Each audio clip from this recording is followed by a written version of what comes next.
Okay, I did the buildings and shapes place-based lesson plan.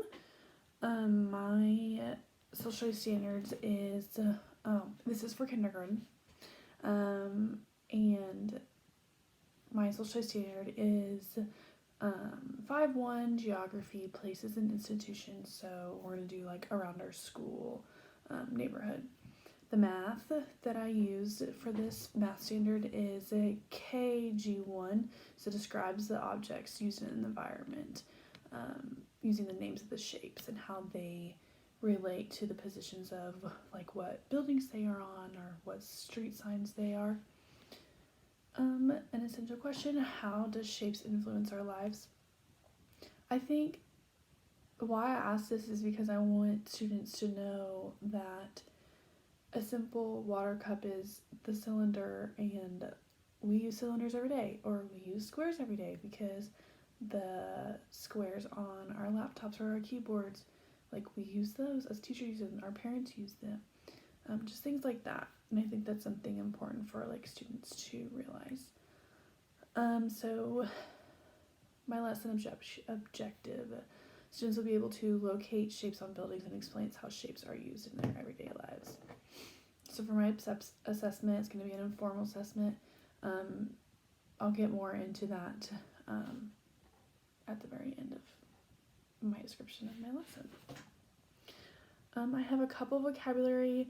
Then being kindergarten, I didn't really use a lot of big vocabulary. So I just have 3 listed, and it's just sides, cylinder, and corners. I can add some, I can take some away, as I wish, and what I want them, if they don't know what. It just depends on knowing like what your student's level is. I guess just what I'm gonna say.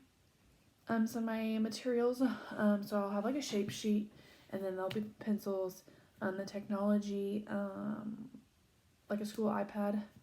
The parents and volunteers, they will use those. My resources, my parents and volunteers, love them. Setting is around the school, so no more than a block away in each direction of the school can each group go. So my preparation for this lesson, I want, obviously students need pre-knowledge of shapes. I'll have my volunteers sign up and be ready to come to school at a specific time, be in my classroom at a specific time so I can talk to them in person and tell them what they will be doing. Also a mass email to all the volunteers of what they'll be doing with the students, how far they can walk around the school, ways that they can help the students, etc. So beginning. So I guess in the beginning of the lesson, I'll just have students be on the carpet. They are just going to show the different shapes, or I'll show them different pictures of buildings, and I'll ask them, can you guys find me a square on this building, or however wish I to ask the questions. I'm going to go through a couple of slides of those pictures and see what they notice. This is kind of like a so I can see if they are catching on or not, if they need some help. Have a class session of why the students think shapes are important and how they are used in our everyday lives. When having the class discussion, be introducing vocabulary words to help the students so they are able to understand when they are going through the activity. So for the activity is I'll have 3 students per parent / volunteer, give or take an extra student. Each group, I will give them an envelope, and what is in it is their sheet of paper that with all the shapes are on it and a pencil. I'll go through and tell them what I expect of them, how their behavior should be, and obviously just rules.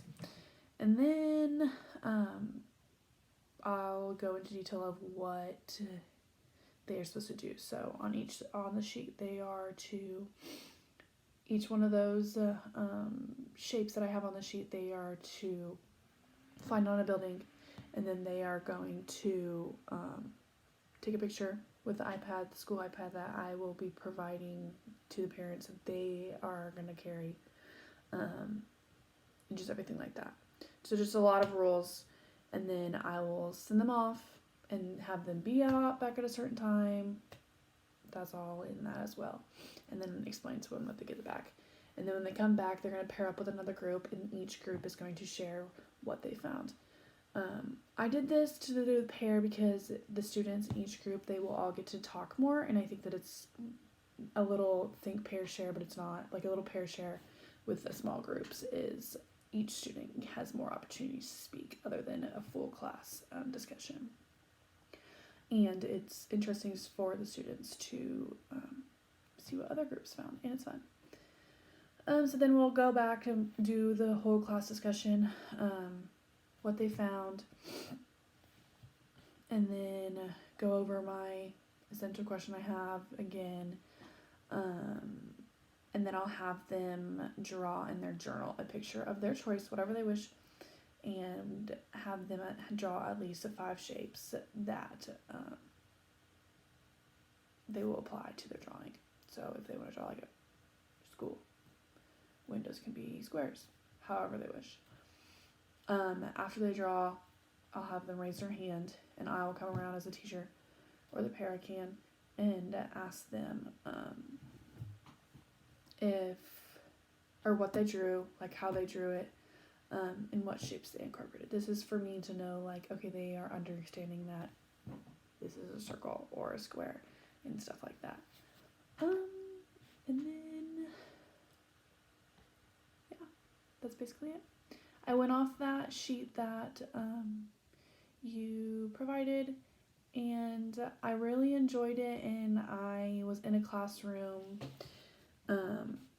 supervising with a teacher, and she did something kind of like this with her kids, but she just did it through their playground, and I think something extra with the parents or whatever, and volunteers. Parents like to come into the classroom, and students like to get out and like do something different other than just the playground, and I think it's kind of fun, and kindergartners love their shapes. Okay,